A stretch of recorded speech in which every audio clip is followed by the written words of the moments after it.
Hello guys! So finally magsasalta na tayo regarding sa nangyaring kaguluhan ngayon sa PCSO, no?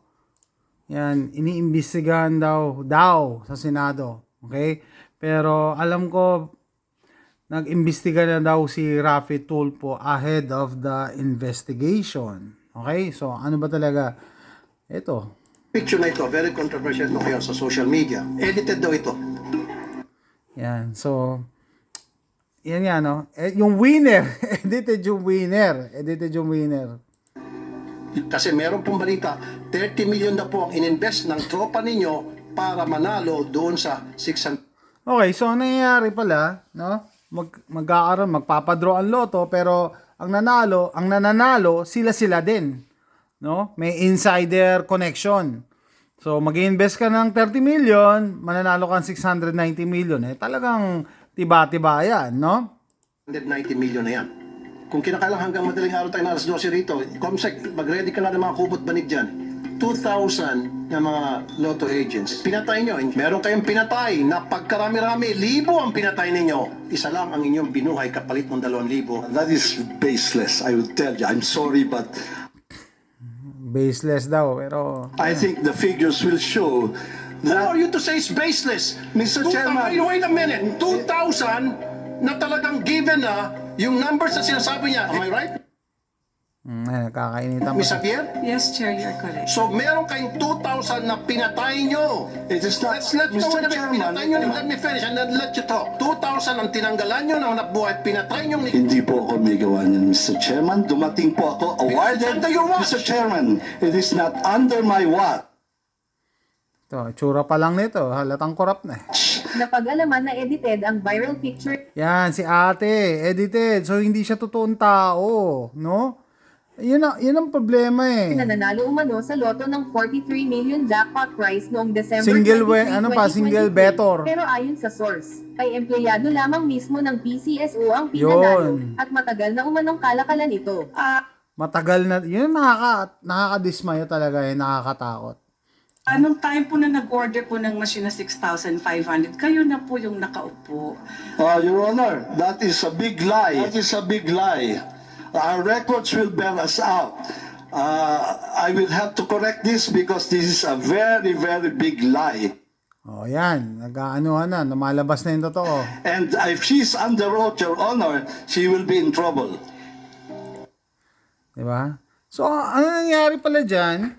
Tayo, ordinaryong mamamayan, taya tayo ng loto, thinking na baka isang araw, maswertihan natin yung jackpot, pero, yung system, unfair pala kasi wala tayong pag-asang manalo. And alam nyo ba guys, mula nag-start ang loto sa Pilipinas, tumataya na ako. Tanda ako pa, matagal na yon. Naglalakad pa ako dyan sa Banawe para makapunta dun sa lotohan. Kasi natira ako dun sa BMA Street eh. Tatawid pa ako kabilang kalye para makataya. Nilalakad ko yan.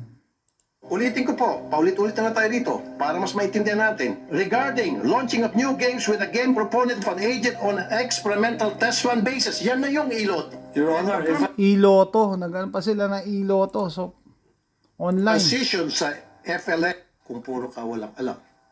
You're not yung ilot. ngayon po pinag-isa na yan under Okay, so ang ano dito, moral lesson kasi dito, so shortcut ko na, hindi ko na kayo pa ano yun ng mahabang bangayan na yan, no? Ito ang problema, no? They were caught, nahuli sila. Alam niyo naman, pag usapin ng pera, kailangan ng trust and confidence. Kailangan ng tiwala. 'Di ba? Paano ka pa magtitiwala? Inamin na nga nila na edited to. Okay? So, hindi totoong winner to, hindi to totoong tao. I think, naging ano lang sila naging complacent dahil ang yabang nila, they were cocky, na sa tingin nila, mga aliping sa gigilid, hindi naman niya makakahalata eh. Basta taya lang yan ng taya. Kaya naging katatawanan na. Ayan inamin na nga nila eh, we're not very good at editing clothes. Was edited. Ang palusot pa nito, yung head ng PCSO, kaya daw nila inedit yung clothes kasi daw nagrereklamo daw yung mga nanalo na matatandaan daw sila kasi may paborito silang damit. Ha? May ganon? Talagang halata nagpapalusot pa siya, huling-huli na. Walang ganon. Pag bumili ka ng damit sa SM, kunyari, sure na yan, meron kang kamukhang damit. 'Di ba? So, kaya daw pati damit inedit nila. So, alin doon yung totoo? Yung tao ba totoo? Hindi natin masabi. Edited lahat eh. Yan maniniwala kayo kung yan ba yung nanalo? Siya rin pala yung nanalo. Edited yan eh. 'Di ba? So, nakakatawa siya pero nakakainis din. Kasi isa ako sa mga fan ng Lotto. And mula nung nagsimula yung Lotto, tanda ko, tumataya na ako. Okay? Tumataya ako religiously. Bago pa ako umuwi naalala ko nung nag-resign ako sa trabaho. Kahit konti na lang pera ko, sabi ko sumugal ako. Sabi ko 3,000 yata tinaya ko, walang nangyari. Talo lahat, yung pala. Kahit ano pa lang itaya natin kasi sila lang din ang nananalo. Diba? Kasi walang transparency sa Pilipinas. O yan, ginagawa na tuloy kalokohan yung picture nila pero ayan ito pa, tignan nyo yung date. No? Dito, may date sa kalendaryo. No? Ito pa, isa pang napakalaking kalokohan. A bettor who won the 642 jackpot on December 28, 2023 claimed her winnings on January 17. Okay? Ito ang nakakatawa. Luma raw yung kalendaryo. Kita nyo, yung picture, pero yung kalendaryo dito, nakalagay December 28. Pero sinasabi nila January 17 daw. So, they were caught. Nahuli na talaga. Nahuli. Alam nyo ba, guys, matagal nang usap-usapan yan, no? Sa mga tumataya sa Lotto na, ay, hindi yung mananalo dyan. Wala, lokohan lang yan. And yet, syempre, isa ako sa mga naniniwala na pwede pa rin magbago yung buhay mo, ganyan-ganyan. Sabihin nyo, bakit mayroong pinicture yung KMJS, mga nanalo sa Lotto. Yeah, siguro from time to time may pinapanalo. Siyempre, ilan ba naman ang draws every week, 'di ba? From time to time may pinapanalo sila mga barya-barya. 'Di ba? Mga pero yung mga major prizes doon tayo nagdududa eh. 490 million, 500 million, mga ganyan. Saan napunta yan? 'Di ba? Yan ang problema. Walang transparency yung Lotto sa Pilipinas. Sa ibang bansa, dito sa US, sa Canada, kailangan mong pumunta personally, kailangan may press con, may picture, may video, okay? Pero depende sa state, maski sa UK yata, ganun, di ba? Nakita nyo, kaya alam nyo kung sino yung nanalo. Totoong tao talaga yung nananalo. Ang defense ng PCSO is, paano yung safety ng winner, ganyan, pinoprotektahan namin. Okay, sige, pinoprotektahan nyo, paano yung pagdududa ng taong bayan? Okay, dapat i-balance nyo yun. Hindi pwedeng for the sake of the winner, basta trust the science na lang din. Maniwala na lang kayo. Wag nyo na kaming tanungin kung totoo yung nanalo. So, ganun na lang din ang style ng PCSO. Trust the science. Just trust us. Ganun lang. Nahuli na nga kayo. Nagsisinungaling kayo eh. Dahil inedit nyo eh. Diba? How can we trust you?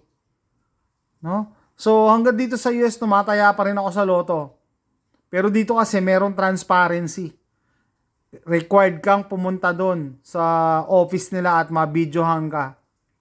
Unless gumawa ka yata yung something na gagamit ka ng lawyer, lalagay mo sa trust, pero at least may record pa rin. May record pa rin na napunta talaga sa totoong tao, hindi hinausyaw lang. Yun ang punto. 'Di ba? Palaging ang defense ng PCSO ay para protektahan yung winner. Paano yung transparency? 'Di ba? So, just trust us. Parang gano'n na lang sinasabi niya. So, gasgas na yan eh. Ginamit na yan sa trust the science eh. Ibig sabihin daw ng trust the science, wag kayo mag-question. So, similar with sa Lotto, wag nyo nang questionin. Ganun lang din pala. Taya lang kayo ng taya. Ang pinapayaman lang natin, yung mga dati ng mayayaman. No? May insider pa sila, connection. So, I'm sure, yung mga nakaupo dyan sa PCSO, kapit tuko yan, hindi yan papayag na mag-resign basta kahit nakakahiya itong nangyari. Kasi syempre, milking cow nila yan, gatasan nila yan eh. Dami nila nakukuha dyan eh. Milyon-milyon. No? Pati yung mga bogus winners nila, malamang may kickback sila doon. Hindi naman natin alam eh. Hindi naman natin, nakikita talaga kung totoo yung mga nananalo, di ba? Lalo-lalo yung mga single winners, di ba? And then yun nga daw, nagpa-imbestiga si Rafi Tulfo, meron siyang information na yung nanalo is konektado rin dyan sa mga opisyal ng PCSO. So, ano may papayo ko guys? Wala. I am disappointed. I'm sure marami sa mga kababayan natin.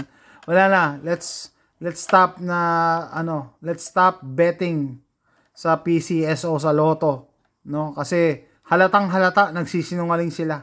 Halatang halata nagsisinungaling yung namumuno. Halatang halata may tinatago. And booking na pagka naniwala pa rin naman kayo diyan, talagang hindi ko na alam kung ano itatawag sa inyo. Umamin na nga na nagsinungaling. Ito pa, nagsisinungaling pa sila. Kinlaim daw noong January 17 pero yung picture December 28 pa din. O paano nangyari yun? So ibig sabihin, opisina yan, hindi ina-update yung kalendaryo. Kalokohan, di ba? Pwede bang mas simpleng explanation na tama yung date?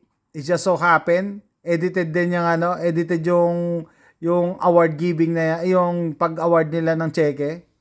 'Di ba? Mas simple, mas totoo eh. Mas simple yung explanation, mas totoo. So, guys, mababawasan na yung expenses nyo. Dahil please lang, tumigil na kayo sa pagtaya ng loto dahil hindi pala tayo mananalo. Wala tayong chance ang manalo. Maski ako nagkamali din. Akala ko minsan suswertihin. Minsan, hindi na natin alam yung mga pinopost nila yan. Katulad sa KMJS, baka propaganda lang din nila. Para ma-encourage na Alam nyo, mahilig tayo sa ganun, sa culture natin eh. Na yung instant, magbabago buhay natin. Pero, eto, huling-huli na to. Pag naniwala pa naman kayo, sobra ng katangahan yan. No? So, that's it guys. Let me know what you think. Comment down below. And gano'ng katagal na din kayo tumataya ng loto.